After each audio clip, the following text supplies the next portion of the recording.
बिस्मिल्लाहिर्रहमानिर्रहीम। क्या इमाम मोहम्मद तकी अलैहिस्सलाम का मौजज़ा जदीद साइंस की क्वांटम टेलीपोर्टेशन को बयान करता है? क्या 1400 साल पहले अहले बैत ने दुनिया को मल्टीवर्स और ब्लैक होल का राज बता दिया था? क्या तय्युल अर्ज़ की हकीकत आज की साइंस को चैलेंज कर सकती है? क्या इंसान पलक झपकते ही दुनिया के एक कोने से दूसरे कोने में जा सकता है? इमाम मोहम्मद तकी अलैहिस्सलाम ने एक कैदी को टेलीपोर्टेशन के जरिए कैसे रिहाई दिलवाई?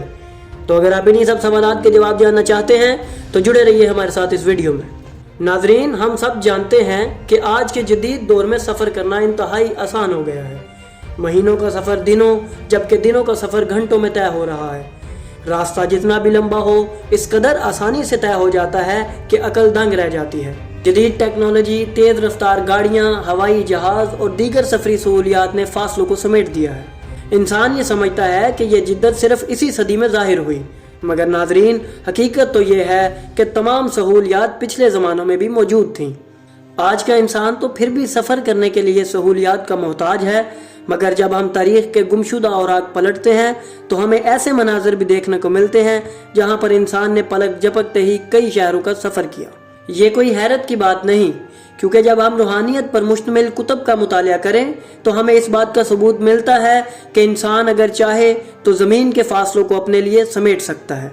इस अमल को आम ज़बान में तय्युल अर्ज़ कहा जाता है, जिसका मतलब है ज़मीन का सिमट जाना। ये ऐसा अमल है जिसमें इंसान के लिए दो मुकामात का आपस में फासला ख़त्म हो जाता है और वो पलक झपकते ही एक जगह से दूसरी जगह पहुँच जाता है। नाजरीन, ये एक हकीकत है और इसे हम कहानी या मफरूज़ा इसलिए नहीं कह सकते क्योंकि मौजूदा साइंस भी इस बात की तस्दीक करती है। जब हम क्वांटम फिज़िक्स का मुतालिया करें तो हमें ऐसी कई थ्योरीज देखने को मिलती हैं जिनमें तय्युल अर्ज़ साबित है। Quantum entanglement, time dilation, warm holes और टेलीपोर्टेशन की थ्योरीज में भी यही बात बताई गई है कि किसी शय का एक जगह से दूसरी जगह मुंतकिल किया जाना बगैर फासला तय किए मुमकिन है। और ये तमाम मफरूज़े सिर्फ थ्योरीज की हद तक ही नहीं बल्कि तजुर्बात से भी साबित हुए हैं।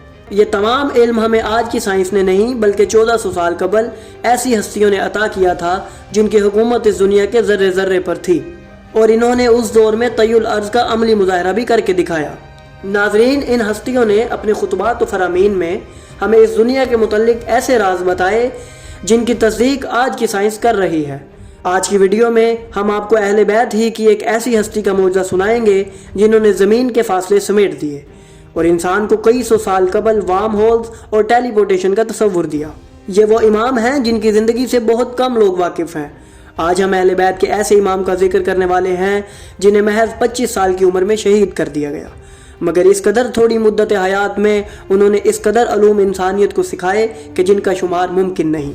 नाजरीन, सवाल ये पैदा होता है कि क्या आज के दौर में टेलीपोर्टेशन की कोई मिसाल मिलती है? तो जब हमने साइंसी लाइब्रेरियों का दौरा किया तो हमने ये जाना कि क्वांटम टेलीपोर्टेशन का एक कामयाब तजुर्बा 1997 में ऑस्ट्रिया की एक यूनिवर्सिटी में प्रोफेसर ज़ायलिंगर के ज़रिए किया गया, जिसमें एक फोटोन को क्वांटम हालत में एक जगह से दूसरी जगह मुंतकिल किया गया। अब हम आपके सामने इमाम मोहम्मद तकी अलैहिस्सलाम के ऐसे दो मौजज़ात पेश करेंगे जिनमें इन्होंने ज़मीन के दो फासलों को यकजा किया। अली बिन खालिद ने मोहम्मद से रवायत की है, उसने कहा कि मैं सामरा में था, वहाँ मुझे मालूम हुआ कि शाम से यहाँ एक कैदी को लाया गया है जिस पर इल्ज़ाम था कि यह कुफर बकता है। रावी कहता है, मैं जिंदान के पहरेदारों और अफसरों के ज़रिए से इससे मिलने के लिए गया।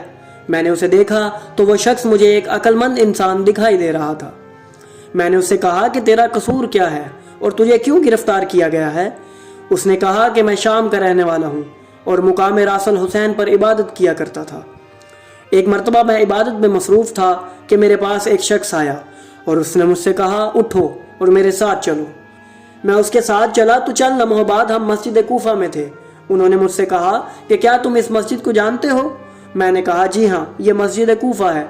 फिर वहाँ हम दोनों ने नमाज पढ़ी। फिर हम आगे रवाना हुए। अभी चंद ही कदम चले थे कि हम मस्जिद नबवी में पहुँच गए और वहाँ हमने दोबारा नमाज पढ़ी और इन्होंने कब्र रसूल पर सलाम भेजा और मैंने भी कब्र रसूल पर सलाम भेजा और हमने नबी अकरम सल्लल्लाहु अलैहि वसल्लम पर दरूद पढ़ा। फिर हम वहाँ से उठे और चंद कदम चले तो हम मक्का में पहुँच गए। वहाँ हमने मनासिक उम्रा अदा किए और उम्रा अदा करने के बाद हम मस्जिदुल हराम से चले چند ہی قدم چلے ہوں گے کہ میں نے اپنے آپ کو شام میں اسی جگہ پایا جہاں میں عبادت کر رہا تھا، اور وہ شخصیت میری نگاہوں سے چھپ گئی۔ میں سوچنے لگا کہ آخر وہ شخصیت کون تھی جو مجھے اتنی آسانی سے شام سے کوفہ اور کوفہ سے مدینہ اور مدینہ سے مکہ لے کر چلی گئی۔ اسی سوچ میں 1 سال گزرا، پھر 1 سال کے عرصے کے بعد وہی شخصیت دوبارہ آئی اور مجھے تمام مذکورہ مقامات مقدسہ کی سیر کرائی۔ اور جب ہم مناسک عمرہ سے فارغ ہوئے تو میں نے سمجھا کہ بزرگوار پچھلے سال کی طرح مجھے شام پہنچا کر چلے جائیں گے، تو میں نے ان سے کہا، میں آپ کو اس ذات کا واسطہ دیتا ہوں کہ جس نے آپ کو یہ قوت و قدرت عطا کی ہے، آپ اپنا تعارف کرائیں کہ آپ کون ہیں۔ بزرگوار نے کہا، سنو، میں محمد بن علی بن موسیٰ ہوں۔ جب میں نے چند افراد کے سامنے حضرت کا یہ معجزہ سنایا تو آہستہ آہستہ اس کی شہرت محمد بن عبد الملک تک جا پہنچی۔ اس نے مجھے گرفتار کر لیا اور توق و زنجیر پہنا کر عراق روانہ کیا۔ راوی کہتا ہے کہ میں نے اس سے کہا کہ تم اپنا پورا واقعہ محمد بن عبد الملک کو تحریر کرو اور مجھے امید ہے کہ وہ تمہیں رہا کر دے گا۔ اس قیدی نے اپنا پورا واقعہ وزیر کو لکھا، لیکن اس کی طرف سے یہ جواب موصول ہوا، جس نے تجھے 1 رات میں شام سے کوفہ، کوفہ سے مکہ اور مکہ سے شام پہنچایا تھا، اس سے کہو کہ وہ تمہیں زندان سے باہر نکال لے۔ علی بن خالد کا بیان ہے کہ وزیر کے اس جواب سے مجھے شدید صدمہ ہوا۔ میں نے اس قیدی سے ملاقات کی اور اسے صبر کی تلقین کی۔ جب دوسرے دن میں زندان کے پاس سے گزرا تو زندان کا تمام محافظ عملہ حیران و پریشان دکھائی دیا۔ میں نے ان سے پریشانی کی وجہ پوچھی تو انہوں نے کہا کہ شام میں قیدی آج صبح کے وقت گم ہو گیا ہے، خدا جانے اسے زمین نگل گئی یا آسمان نے اچک لیا۔ حکومت کے ملازمین نے اسے بہت تلاش کیا لیکن وہ انہیں کہیں نہ مل سکا۔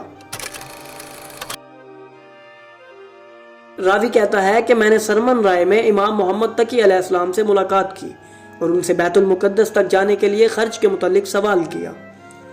آپ نے مجھے 100 دینار عطا کیے اور اس کے بعد آپ نے مجھے آنکھیں بند کرنے کا حکم دیا، لہٰذا میں نے آنکھیں بند کر لیں۔ چند لمحات بعد آپ نے مجھ سے فرمایا، آنکھیں کھول لو۔ جب میں نے آنکھیں کھولیں تو میں نے خود کو بیت المقدس کے اندر پایا۔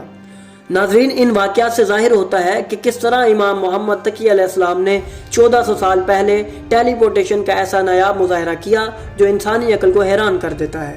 ناظرین، صرف یہی نہیں بلکہ اہل بیت نے ہمیں ملٹیورس، کوانٹم فزکس، ٹائم ٹریول جیسے مشکل موضوعات کئی 100 سال قبل اپنے خطبات کے ذریعے سمجھا دیے اور اپنی زندگیوں میں ان کا عملی مشاہدہ بھی لوگوں کو کروایا۔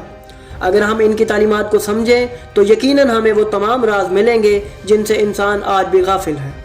ہم آنے والی مزید ویڈیوز میں اہل بیت کی پیش کی گئی سائنسی تھیوریز آپ کے سامنے پیش کرتے رہیں گے۔ تو اگر آپ کو ہماری یہ ویڈیو اچھی لگی تو ہماری ویڈیو کو لائک کریں، چینل کو سبسکرائب کریں اور بیل آئیکن کو بھی دبا دیں تاکہ آپ کو ہماری آنے والی مزید ویڈیوز ملتی رہیں اور آپ علم سے مستفید ہوتے رہیں۔